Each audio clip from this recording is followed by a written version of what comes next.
এইটা ঠিক না স্যার, ভোরবেলা ঠাকুর দেখতে এসে কোনটা ঠিক তোমার কাছ থেকে? এইটাই তো, এইটাই। আমাদের রাজ্যে কেস দেওয়া এখন স্বাভাবিক ব্যাপার। পুজোর রাত্রে ভোরবেলাও যারা বাইকে বেরিয়েছে, বাইক রেখে পুজো প্যান্ডেলে ঢুকেছে পুজো দেখতে, তাদেরকে কেস দিচ্ছে। দেখুন, দেখবো দাঁড়িয়ে, সবাইকে দিতে হবে। এইটা ঠিক না স্যার, ভোরবেলা ঠাকুর দেখতে এসে কোনটা ঠিক তোমার কাছ থেকে? এইটাই তো, এইটাই। গাড়ি বার করছে, দেখো ওই যে গাড়ি সবাইকে ধরো, সবাইকে দিন, সবাইকে। আমি দিন ওই যে গাড়িগুলো তো বার করছে, সবাইকে দেবেন, আমিও দেখবো সেটা দাঁড়িয়ে। পার্কিং নিয়ে কেস করা হয়েছে, তাই নিয়ে করছে কি ঠিকঠাক বলুন। বেরোচ্ছে স্যার, যা বেরোচ্ছে। তো বেরোচ্ছে। থানা থানা থানা, আমি কি চুরি করেছি না ছ্যাঁচড়ামু করেছি? থানা থানা থানা থানা। আমিও তো ভদ্র, আমিও কোনো অভদ্রভাবে কথা বলছি না, আমি অভদ্রভাবে কথা বলছি না। এখন আপনি এখানে ভোরবেলা করে দাঁড়িয়ে এখানে কেস দিচ্ছেন, সব গাড়িগুলো তো এখানে ঠাকুরটা দেখতে এসেছে। হ্যাঁ, নো পার্কিং স্যার, পুরো কলকাতায় আছে, পুরো কলকাতায় নো পার্কিং, সারা কলকাতায় ঠাকুর দেখে আসলাম, সব জায়গায় নো পার্কিং এই পার্কিং হচ্ছে, কোথাও পার্কিং এ পার্কিং করছে না কেউ। আপনি ধরে 500 টাকা কেসগুলো দিচ্ছেন, সব গাড়ি দেবেন এখানে দাঁড়িয়ে দাঁড়িয়ে। কাউকে ইনফর্ম করছেন না, কার গাড়িগুলোকে ধরে কেস দিয়ে দিচ্ছেন। আমিও দেখবো সেটা, আমিও সেটা দেখবো। আপনি দিতে থাকুন, আপনি দিন কেস, আমিও দেখবো এখানে দাঁড়িয়ে। সারা কলকাতার নো পার্কিং। আপনার সঙ্গে ডিউটি করবো, ভালো কথাগুলো ভালো বলছেন না কিন্তু আপনি, ঠিক আছে? ধরে দিন তাহলে ধরে দিন। আবার কি কথাবার্তা? ভদ্রভাবে কি কথাবার্তা? আপনার কাছ থেকে শিখতে হবে কথা, আপনার কাছ থেকে শিখতে হবে আমার। সারা কলকাতা ঠাকুর দেখে আসলাম, সব জায়গায় নো পার্কিং এই পার্কিং করছে লোক। হ্যাঁ, সব জায়গায় করছে। এখানে ফাঁকা রাস্তা তো, এমন তো না জ্যাম হয়ে আছে। এখানে ফাঁকা রাস্তার সাইডে রেখে ঠাকুরটা দেখতে ঢুকেছি, 10 মিনিট হয়নি। কেস দিচ্ছে, পয়সাটা তো খাও আছে না, 500 টাকা করে ধরে কেস দিয়ে দিচ্ছে, ফাঁকা রাস্তা। আবার বললে ভদ্রতা, ওনার কাছ থেকে ভদ্রতা শিখতে হবে, আপনার কাছ থেকে ভদ্রতা শিখতে হবে আমার, তাই না? আবার ভয় দিচ্ছে, থানায় নিয়ে যাবে। হ্যাঁ, গাড়ি মাথায় নিয়ে যাবো, তাহলে প্যান্ডেলটা করেছেন কেন এখানে?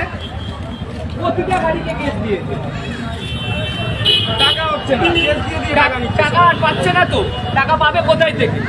আবার বলে ভদ্রতা শিখতে হবে ওনার কাছ থেকে, বড় ভদ্রতার লোক। দেখলেন, এটা বাইরে কোনো বিজেপি শাসিত রাজ্য নয়, এটা আমাদের পশ্চিমবাংলার কলকাতার ছবি। এবং সোশ্যাল মিডিয়ায় এই যে ভিডিও দেখলেন আপনারা, এই ভিডিও এখন ভাইরাল। ভোর রাতে বাইক স্কুটি নিয়ে যারা বেরিয়েছে পুজো মণ্ডপের সামনে বা রাস্তার সাইডে, আপনারা দেখলেন যে বাইক রেখে যারা 10 মিনিট হয়েছে পুজো দেখতে গেছে, তাদেরকে একজন ডিউটিরত পুলিশ অফিসার তিনি কিন্তু কেস দিচ্ছেন। এই কেস দেওয়ার চাহিদা হঠাৎ এত প্রবল বা এত চাহিদা বেড়ে গেল কেন আমাদের রাজ্যে? কি কারণ? আবার দেখলেন আপনারা, মানে কিছু বলতে গেলেই আবার থানা নিয়ে যাওয়ার হুমকি, থানায় ফোন করলেন, থানায় নিয়ে যাওয়ার হুমকি দিচ্ছেন। এরা নাকি নো পার্কিংয়ে বাইক রেখেছে। আচ্ছা, ধরে নিলাম নো পার্কিংয়ে ওরা বাইক রেখে পুজো মণ্ডপে গেছে পুজো দেখতে বা ঠাকুর দেখতে, কিন্তু কি বলল? ভোরবেলা। এটা বুঝতে হবে যে ভোরবেলায় পুজো প্যান্ডেল যারা দেখতে বা পুজো মণ্ডপ ঠাকুর দেখতে যারা বেরিয়েছেন, ভোরবেলাটা এই জন্যে বেছে নেন যে ওই সময় ভিড় কম থাকে। এবং আপনারাও দেখলেন যে রাস্তাটা পুরোটাই খালি, কিন্তু একজন ডিউটিরত পুলিশ অফিসার তিনি কি করছেন? তিনি কেস দিচ্ছেন, আবার বলছেন যে নো পার্কিংয়ে রাখা হয়েছে। ভালো কথা, মানলাম নো পার্কিংয়েই রাখা হয়েছে, কিন্তু মুখ্যমন্ত্রী বারবার যে বলছেন যে মানবিক হয়ে কাজ করুন, মানবিক হয়ে, এই মানবিক দিকটা আমাদের পশ্চিমবাংলার বেশিরভাগ এই পুলিশদের কেন দেখা যায় না? বা মুখ্যমন্ত্রী বারবার বলা সত্ত্বেও, বিশেষ করে এই পুজোর সময় যারা পুজো ঠাকুর দেখতে বেরিয়েছেন তাদেরকেও ছাড়া হচ্ছে না, কি কারণ? তাহলে মানবিক দিক কোথায় গেল এই পুলিশদের? স্বয়ং মুখ্যমন্ত্রী বলেছেন মানবিক হয়ে কাজ করতে, তার মধ্যে এই পুজো। এবার পুজোর যে মানে ভোর সন্ধ্যা, আপনারা চিন্তা করুন, এবার যদি রাত 7টা-8টা বেজে যেত যখন ভিড়ভাট্টা থাকে সেটা আলাদা কথা, কিন্তু ভোরবেলা বেরিয়েছেন, ভোরবেলাও তাদেরকে ধরে ধরে কেস দেওয়া হচ্ছে। কোথায় বাস করছি আমরা, বা কী শাসন চলছে আমাদের এখানে বুঝতে হবে। এবার কিছুদিন আগেই আপনারা লক্ষ্য করুন যে এই মুখ্যমন্ত্রী তিনি কিন্তু মানে প্রসাদ রেশন দোকানের মাধ্যমে বাড়িতে বাড়িতে যাতে পৌঁছে যায়, এত ভক্তি, এত শ্রদ্ধা। তো সাধারণ জনগণের এই বাড়িতে বাড়িতে রেশন দোকানের মারফত এই প্রসাদ বিতরণ প্রায় 40-42 কোটি টাকা খরচা হয়ে গেল সাধারণ জনগণের ট্যাক্সের টাকা। কিন্তু যখন এই পুজো আসলো, দুর্গাপুজো, এই দুর্গাপুজোর প্যান্ডেলে মানুষ ঠাকুর দেখতে বেরিয়েছে, তাদেরকে রেহাই করা হচ্ছে না, তাও আবার ভোরবেলা।